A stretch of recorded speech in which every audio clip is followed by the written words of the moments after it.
BigRep PRO is printing industrial-sized parts in just 4 hours. We're here in the BigRep fleet to take a closer look. We're actually printing this manifold. Okay. This is a typical large-scale part, very like in the automotive industry, for instance, or any other industries. How long would this take with traditional FFF 3D printing? A traditional FFF printer equipped with a 1mm nozzle would probably take about 14 hours, maybe 16.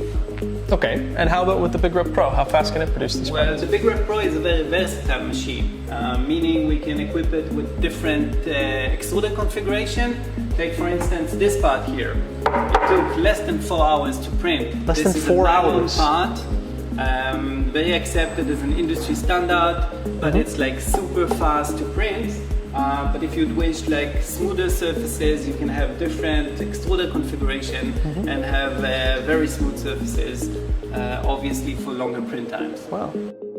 Because of the PRO's advanced industrial features, like its precision motions portal, allowing for high acceleration and stable printing, and Bosch Rexroth CNC control system for elevated responsiveness and repeatability, even ACE produces parts 1.5 times faster than other FFF 3D printers.